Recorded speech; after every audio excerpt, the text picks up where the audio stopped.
Chapter 1, Auntie. Zoe hunched next to the window of the school bus, her hands folded quietly in her lap while her eyes scanned the landscape.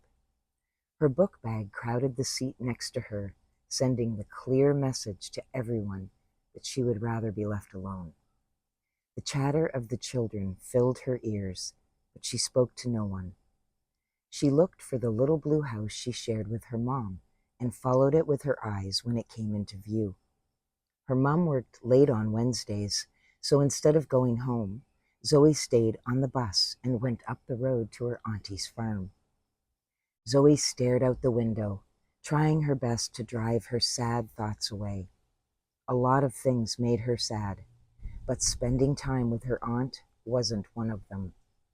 The secret was the gardens. Zoe loved the gardens almost as much as she loved Auntie herself. The quiet company of plants made her feel comfortable and happy inside. She enjoyed tasks like pulling weeds, watering transplants, and pushing wheelbarrows of compost. She loved listening to and learning from stories about plants. She knew she was a big help to Auntie, and good company too. "You and I are like two peas in a pod," Auntie would say. "We both like plants more than most people." The bus rolled through the last break in the trees, which marked the edge of the farm. Zoe sat up straighter, and her eyes filled with the expanse of the wildflower meadow. This time of the year, it was covered in bright yellow dandelions that stretched as far as the eye could see. Auntie was striding across the expanse of yellow, wearing her bright yellow hat that matched the color of the field. Zoe smiled to herself and thought, if Auntie were to lie down in the field right now, her hat would blend in and make her disappear. Sometimes Zoe wished that she had a magical hat she could wear to make herself disappear. Auntie met her at the porch, just as Zoe was dropping her backpack into the heavy rocking chair. "How was your day, sunshine?" Zoe shrugged and said nothing. It was not unusual for her to arrive with a case of the blues, and today was one of those days. "I see," said Auntie. "Let's go have our snack. I made oatmeal cookies. Then I have a special surprise that might cheer you up." The smell of oats and cinnamon reached Zoe's nose when they entered the warm kitchen. She chose 2 glasses from the cupboard and filled them with milk, while Auntie brought a plate of warm cookies to the table. They ate their snack, and Auntie's voice filled the room with stories of how the garden had grown and changed that week. When she couldn't remember something, she referred to the black notebook she often carried with her. When they finished their snack, Auntie reached under her chair and retrieved a brand new black notebook. It was just like her own and even had a freshly sharpened pencil tucked into the spiral binding. "I thought you might enjoy a plant journal of your own," she said. "Now you can record things you learn from the garden just like I do. I always find that if I write something down, it helps me remember better." Zoe nodded and said a quiet thank you. Her teacher, Mrs. Thomas, often had the class write important things in a notebook to help them remember. But when Zoe opened the cover of her new notebook, she discovered that the pages were blank. "Auntie, there's no lines," she said. Auntie smiled mischievously. "That's part of the fun. It's a sketchbook. You can write in it, but you can also draw pictures. Sometimes you can remember things better if you draw them." "Even if I can't draw?" "Even if you think you can't draw. Practice will help you learn, and the plants will help too. Open your book to a blank page, and I'll show you what I mean." She turned to a rack of recycled jars on the wall and pulled out a small bottle. Zoe took out the pencil and opened her journal.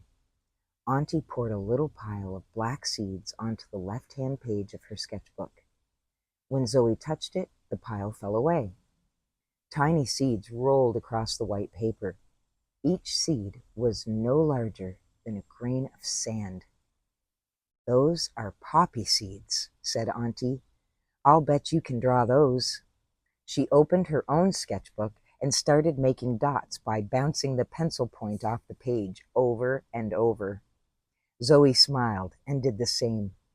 Together, they covered their pages with dozens of little dots meant to represent poppy seeds. "See, that wasn't so hard," said Auntie. "If you just pretend you can draw, your sketchbook will teach you all about plants." "But the pages are blank. How is a blank book going to teach me about plants?" Auntie smiled. "If you look to nature and record one new thing every day in your plant journal, you will become the author and artist of your own story. You'll be amazed how much you can learn by observing the plant world around you," she said. Zoe nodded, both curious and a bit overwhelmed by the idea of writing her own book. "We already know you love plants, and loving plants is how your story starts," said Auntie. "In fact, you've already created page 1 of your journal. Today, we drew poppy seeds, and I'm going to show you some magic to help you remember this drawing forever." "Why would I want to remember it forever?" "Because it's the first plant you're going to learn about in your new plant journal. The next time you look at this drawing, you might forget what it was supposed to be. Instead of seeing and remembering poppy seeds, you'll see a bunch of dots. Labeling is the key to turning this plain sketchbook into a plant journal." Auntie wrote "Drama Queen Poppy Seeds" in neat capital letters in the lower right-hand corner of her drawing.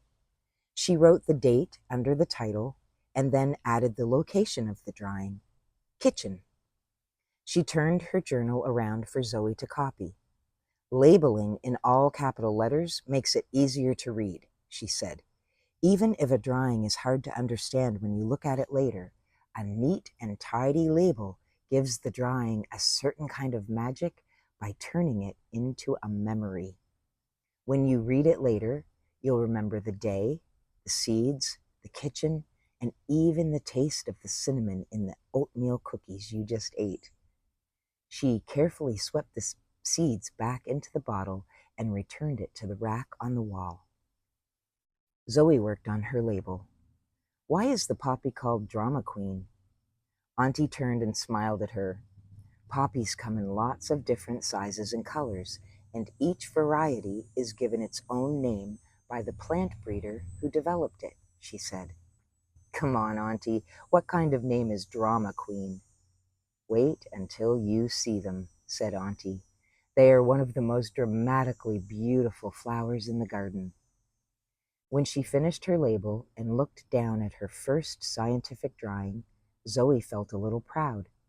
She still didn't think she could draw, but the label made her poppy seeds understandable.